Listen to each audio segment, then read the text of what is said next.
क्या लिखे हैं, समतल दर्पण पर लंबवत पड़ने वाली प्रकाश का परावर्तन। देखो ये समतल दर्पण है, इस पर क्या करते हैं, प्रकाश को लंबवत गुजारते हैं। लंबवत मतलब एकदम सीधा सीधा, लंबवत मतलब सीधा साधा, एकदम लंबवत। जब किसी प्रकाश की किरण को हम लोग लाते हैं कहाँ पर, दर्पण पर, है ना, इसके परावर्तन के बाद, इसके परावर्तन के बाद इस प्रकाश की किरण में किसी प्रकार का परिवर्तन नहीं होता है।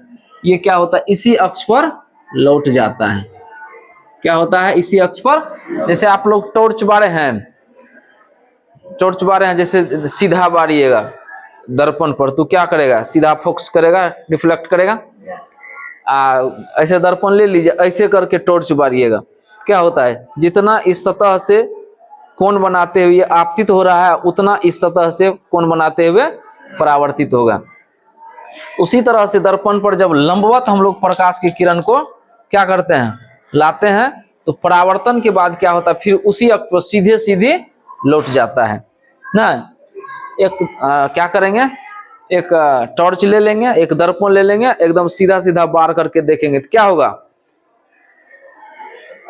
क्या होगा, उसी अक्ष पर प्रकाश जो है लौट जाएगा ना। ये दर्पण है, इस पर सीधा सीधा प्रकाश को क्या किया, लंबवत, एकदम सीधा खड़ा लंबवत आपतित कराए, है ना।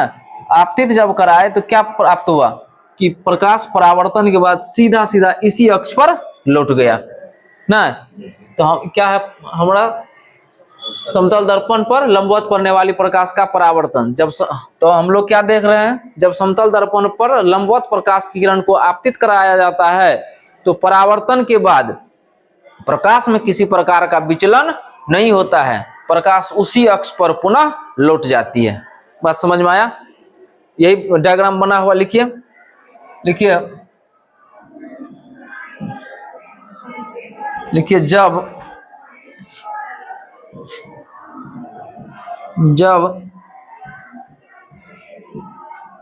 समतल दर्पण पर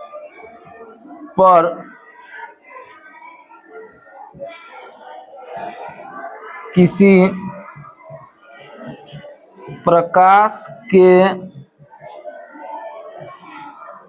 किरण को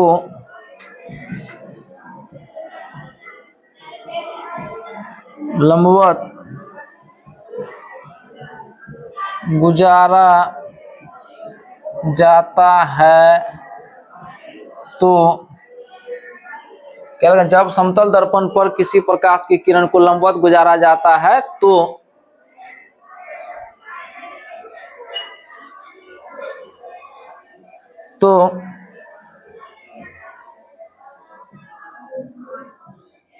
परावर्तन के बाद प्रकाश के किरण में किसी प्रकार का, प्रकाश के किरण में किसी प्रकार का परिवर्तन नहीं होता है, परिवर्तन नहीं होता है। प्रकाश पुनः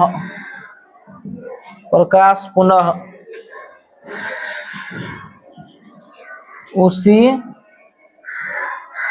अक्ष पर, प्रकाश पुनः उसी अक्ष पर लौट जाती है। क्या होता है, उसी अक्ष पर लौट जाती है। क्लियर है।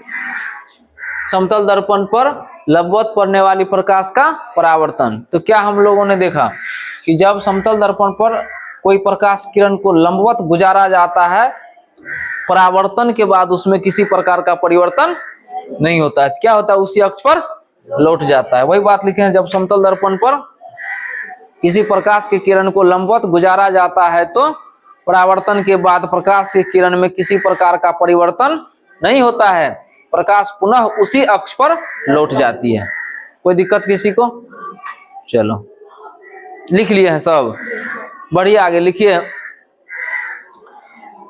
अगला लिखिए समतल दर्पण दो, अच्छा प्रतिबिंब तो हो गया है ना, अब प्रतिबिंब हो गया है तो लिखिए विशेषता।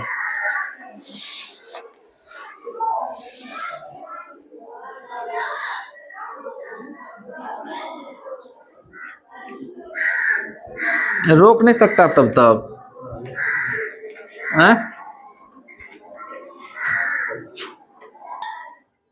लिखिए तो क्या लिखे हैं, समतल दर्पण द्वारा बने प्रतिबिंब की विशेषता।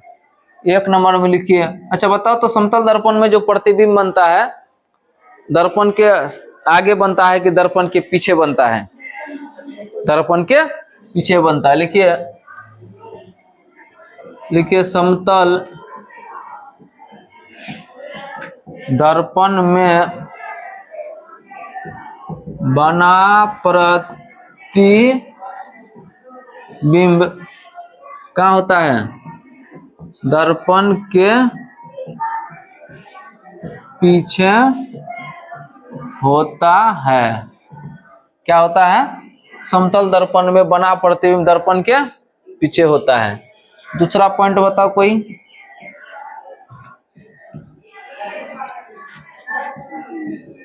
समतल दर्पण में बना प्रतिबिंब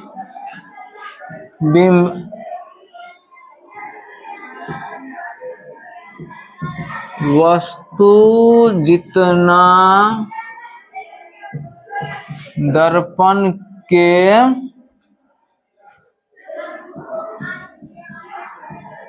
सामने होता है प्रतिबिंब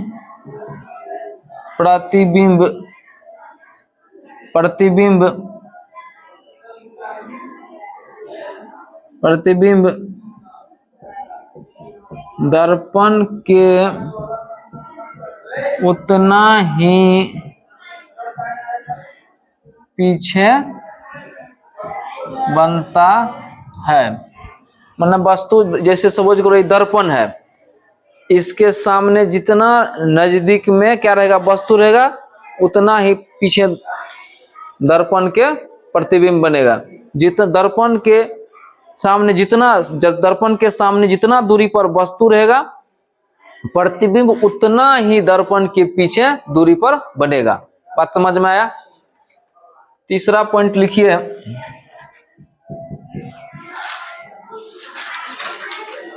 लिखिए। अच्छा बताओ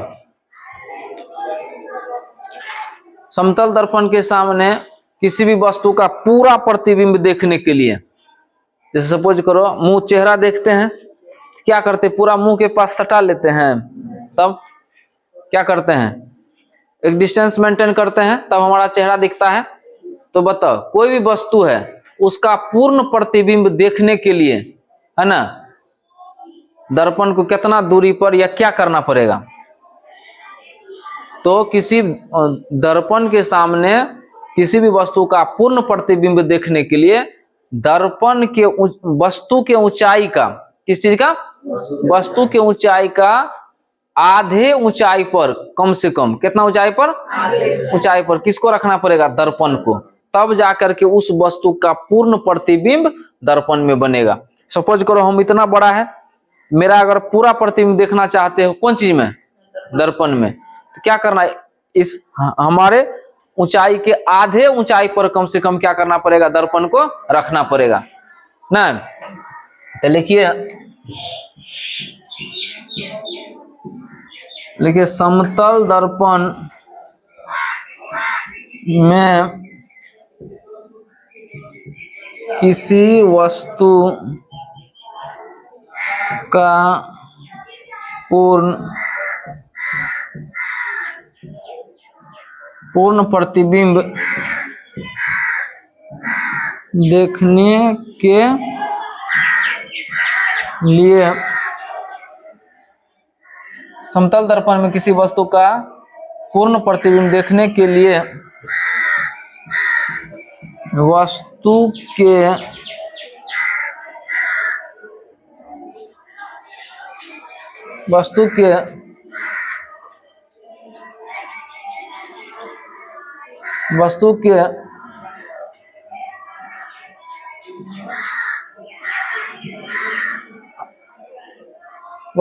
के समतल दर्पण में किसी वस्तु का पूर्ण प्रतिबिंब देखने के लिए वस्तु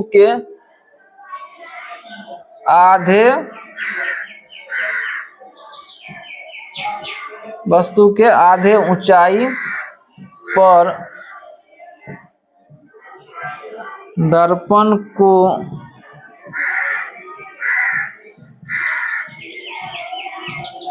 व्यवस्थित किया जाता है। मैंने वस्तु के ऊंचाई का कितना ऊंचाई पर? आधा ऊंचाई पर। समतल दर्पण में किसी वस्तु का पूर्ण प्रतिबिंब देखने के लिए वस्तु के आधे ऊंचाई पर दर्पण को व्यवस्थित किया जाता है।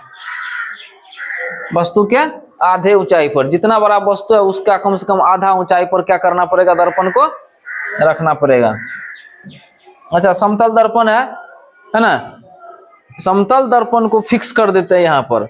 इसके सामने किसी वस्तु को भी वेग से लाते हैं। किस वेग से लाते हैं? भी वेग से। तो दर्पण में आता हुआ वस्तु का वेग कैसा दिखाई देगा? समान दिखाई देगा या उसमें कोई परिवर्तन होगा? समतल दर्पण के सामने किसी वस्तु को किस वेग से लाते हैं? भी वेग से। तो दर्पण में जो बना है प्रतिबिंब, वो प्रतिबिंब भी वेग से ही आता हुआ प्रतीत होगा या उसमें कोई परिवर्तन होगा? तो जान लीजिए आप लोग, दर्पण को हम फिक्स कर देते हैं। इसके सामने इस वस्तु को किस वेग से लाते हैं? भी वेग से। इसमें दर्पण में बना प्रतिबिंब 2 भी वेग से आता हुआ प्रतीत होता है। किस वेग से आता हुआ प्रतीत होता है? 2 भी वेग से, है ना। अगर वस्तु को फिक्स कर देते हैं, दर्पण को भी वेग से लाते हैं, इसमें बना प्रतिबिंब कैसा दिखेगा? 2 भी वेग से आता हुआ प्रतीत नहीं दिखेगा, है ना। खुश रहो, क्या हाल चाल है? ठीक है। तो लोग इसको पहचानते हो? नहीं जानते हो? जान रहा है? क्या नाम है इसका? मनीष नाम है। इसका चमत्कार बताते हैं तुम लोग को। ये हमको 8-10 दिन 15 दिन पहले एक रिजल्ट भेजा, तो हम नहीं समझ सके। हमको लगा मनीष कुछ किया होगा, खास ही भेजा है हमको। मनीष जो है मैट्रिक पास किया, जाके ITI किया, रेलवे में टेक्नीशियन होता है ना, उसका रिजल्ट निकाला है मनीष। ठीक है, बड़ा खुशी हुआ। ठीक है, तुम मेरा कहा माना, मैट्रिक पास करके तुरंत टेक्निकल में गया, टेक्निकल डिग्री लेके देखो आज इसका जॉब अगर लग जाता है। अभी तो रिजल्ट हुआ, बचा है क्या सब? मेडिकल डिग्री हो जाएगा, आराम से हो जाएगा, इसमें कोई फॉल्ट भी नहीं होगा भगवान की कृपा से। समझ गया? कितना खुशी का बात है। 50-60 हजार पर मंथ आएगा, कितना अच्छा जिंदगी